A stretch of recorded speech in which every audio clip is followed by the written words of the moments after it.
Mungkin dengan sedekah yang dia bagi tadi, kawan tu lapar nak buat ibadat pun tak mampu. Dia ambil, dia bagi sedekah kawan tu makan. Lepas pada tu dia semayang pahala sampai kat dia. Mungkin pula dengan 2 keping roti yang dia ambil, tuan-tuan sekalian, dia pula tuan-tuan pergi jumpa dengan kawan dia yang juga lapar sama dengan dia. Dia bagi kawan tu sekeping, dia ambil sekeping. Dengan dia makan, kawan dia tu makan, pahala dia pergi sedekah ke orang tu dapat juga kat dia. Kawan tu yang ambil tu pula pergi semayang pula, pahala semayang orang sana tu dapat dekat dia. Mungkin dengan tenaga dia pergi bekerja pula tu, pergi cari rezeki yang halal pula, bawa balik ke anak isteri dia pula, pahala berganda. Kes hablum minan nas. Waktu tuan-tuan, tu beza dia antara kita buat ibadat seorang dengan kita buat ibadat yang terkait dengan orang lain. Sebab apa yang dilakukan oleh orang lain itu, kita juga akan mendapat manfaatnya. Faham tuan-tuan sekalian Rasulullah Muhammad? Sebab tu jaga, bukan sakat kita nak jaga hubungan kita dengan Allah seorang-seorang. Jaga hubungan kita dengan manusia yang lain. Ada kawan-kawan kita tak semayang, ajak dia semayang. Ada kawan-kawan kita yang tak buat ibadat, pujuk dia untuk buat ibadat. Ada kawan kita yang tak tahu apa nak buat, bagi tahu kat dia apa dia nak buat. Sebab setiap yang dia buat, pahala sampai kat kita, sikit pun tak berkurang. Man dala ala khair falahu mithlu ajri fa'ilih. Siapa yang tunjuk satu benda kebaikan, maka pahala baginya seperti mana dia melakukan, dan tidak dikurangkan walaupun sedikit. Anda faham nah?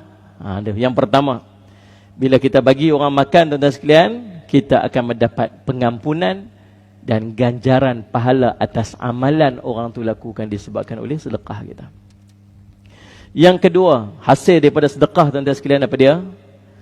Seorang itu akan dimasukkan ke dalam syurga. Bukan setakat tu, di hari kiamat dia akan diberi makan dan minum daripada makanan dan minuman syurga. Waktu di padang mahsyar ni susah makan, tak ada, bangun dalam keadaan lapar, berdiri tuan-tuan sekalian, duduk di hujung-hujung jari. Manusia sempit, ramai, ketat, sendan, ramai manusia. Duduk tenggelam dalam peluh, matahari tegak atas kepala. Kata ulama, masalahnya bila bangun di padang mahsyar, macam mana kita sekarang tak makan, lapar, tak minum, dahaga. Macam nak terpotong tekak disebabkan terlalu dahaga. Macam nak terbakar perut disebabkan terlalu lapar. Padang mahsyar. Berdiri berapa lama? Dalam riwayat Abu Hurairah radhiyallahu anhu cerita 60 tahun berdiri di tempat yang sama. Maka sabda Nabi SAW dalam hadis riwayat Imam At-Tirmizi, siapa pun mukmin yang memberi makan mukmin yang kelaparan, pada hari kiamat nanti Allah akan memberikannya makanan daripada buah-buahan syurga. Tuan-tuan nak makan nanti di padang mahsyar, tuan-tuan bagi orang makan waktu tuan-tuan hidup dekat dunia. Nah, ramai orang susah, tuan-tuan tahu tak? Kita duduk kat syurga alam ni, kita jarang jumpa orang susah. Walhal ramai orang susah, tuan-tuan. Kita waktu anak kita nak masuk sekolah, itu cucu kita nak masuk sekolah, cukup je tuan-tuan sekalian barang-barang dia kita boleh beli. Ada orang sebelah jiran sebelah, tuan-tuan, guna beg tahun lepas, tuan-tuan. Baju yang dia pakai anak dia pergi sekolah, baju tahun lepas, tuan-tuan. Tuan-tuan kisah tak? Kita tak kisah, tuan-tuan, kita punya hamnya pasal. Sikit pun tak ambil berat. Orang susah ramai, tuan-tuan. Sallallahu alaihi wasallam Muhammad. Tuan-tuan, cari, bagi orang makan. Bagi orang makan. Takkan berkurang sikit pun harta, tuan-tuan. Sallallahu alaihi wasallam Muhammad. Kemudian Nabi SAW sebut, siapa pun mukmin yang memberi minum mukmin yang kehausan, pada hari kiamat nanti Allah akan memberinya minum daripada minuman syurga. Dan sesiapa pun mukmin yang memberi pakaian mukmin yang lain supaya tidak telanjang, nanti di hari kiamat nanti Allah akan memberinya pakaian daripada perhiasan syurga. Hadis riwayat Imam At-Tirmizi. Dalam hadis yang lain diriwayatkan bahawa orang yang gemar memberi makan orang yang lain akan disediakan pintu khusus untuknya di syurga yang tidak ada yang boleh memasukinya selain dirinya dan semisal dengannya. Hadis ini riwayat Imam At-Tabarani. Nah, ada satu pintu khas Allah akan bagi pada siapa ni? Orang yang rajin bagi orang makan. Ni tuan-tuan, ada orang Allah bagi kat dia memang sifat dia memang macam tu. Ada orang tak. Kadang-kadang Allah tak pilih kita ada sifat macam tu. Maka usahalah nak jadi orang macam tu. Jangan kata macam mana, aku lah biasa macam ni dah nak buat macam mana. Ada orang dia sebut macam tu. Dia boleh lah, dia tu memang macam tu, aku macam ni. Tuan-tuan, tak boleh bagi banyak, bagi sikit. Tak boleh bagi banyak, bagi sikit. Pastikan tiap-tiap hari ada orang yang tuan-tuan belanja bagi makan. Buatlah lagu mana pun. Paling tidak anak isteri kita di rumah, bagi dia makan dengan sempurna. Sedekah yang paling afdal ialah sedekah kepada orang ahli keluarga kita. Faham ni Tuan? Kadang-kadang belanja kawan bukan main ni kita tuan. Balik mai isyak lagi ajak kawan pergi makan tu nasi Arab kat kedai Arab. Belanja sampai berpuluh-puluh ringgit. Balik sampai rumah, isteri kata, apa makan lagi? Makan dah. Baru nak ajak makan. Saya lapar ni, tak ada benda nak masak di rumah. Lapar aja. Kita kat bini dia. Kira sangat. Kan tuan-tuan, salih ala si Muhammad. Boleh tuan? Ingat Nabi SAW sebut apa? Ni, satu riwayat sebut, Imam Tabrani sebut, nanti Allah bagi satu pintu khas untuknya syurga. Orang lain tak boleh masuk, melainkan dia dan orang-orang yang semisal dengan dia. Salih ala si Muhammad. Lagi, apakah kelebihan orang yang suka bagi makan? Yang ketiga tuan-tuan, dia akan memperoleh naungan pada hari perhitungan. Kata dalam riwayat Abu Muslim Al-Asbahani, 3 perkara siapa pun yang ada padanya, 3 perkara ini kelak akan dinaungi oleh Allah di bawah arasy-Nya pada hari yang tidak ada naungan kecuali naungannya.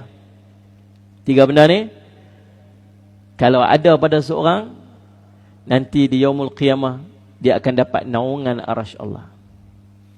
Siapa? Yang pertama, isbaghul wudu ala makarihi. Dia memperelokkan wuduknya pada waktu susah ataupun pada waktu dinginnya. Waktu susah, waktu sangat sejuk, dia bukan sakat berwuduk, dia perelokkan wuduk dia.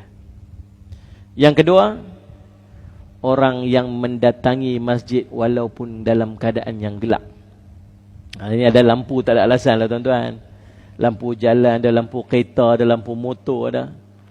Faham tak? Tuan-tuan naik basikal, basikal pun ada lampu lah ni. Faham tak? Siapa, maksudnya bukan cerita gelap tu, cerita susah tu. Bagi pilah ada kenderaan hebat ke, basikal ke, motor ke, kereta mewah ke, ada satu benda yang jadi sangat susah. Tahu apa ni? Malas. Tu yang paling susah kali. Dia nak Allahu Akbar, Allahu Akbar, nak pergi masjid. Allah, nak pergi tak pergi, nak pergi tak pergi, nak pergi tak pergi, nak pergi tak pergi. Duk zikir nak pergi tak pergi, nak pergi tu sampai qamat lah. Ni. Walha kereta sebiji depan rumah tuan. Ambil kunci start je pergi. Susah lah Ustaz, susah lagi nak parking pun susah. Tu motor ada. Wai suku. Macam-macam alasan. Motor boleh, basikal ada. Kaki Allah bagi. Kau rasa tak dia bawa anak, ada ajak anak pergi sekali tolong bawa kereta. Boleh lah tuan-tuan. Tapi tak, memilih untuk tak pergi.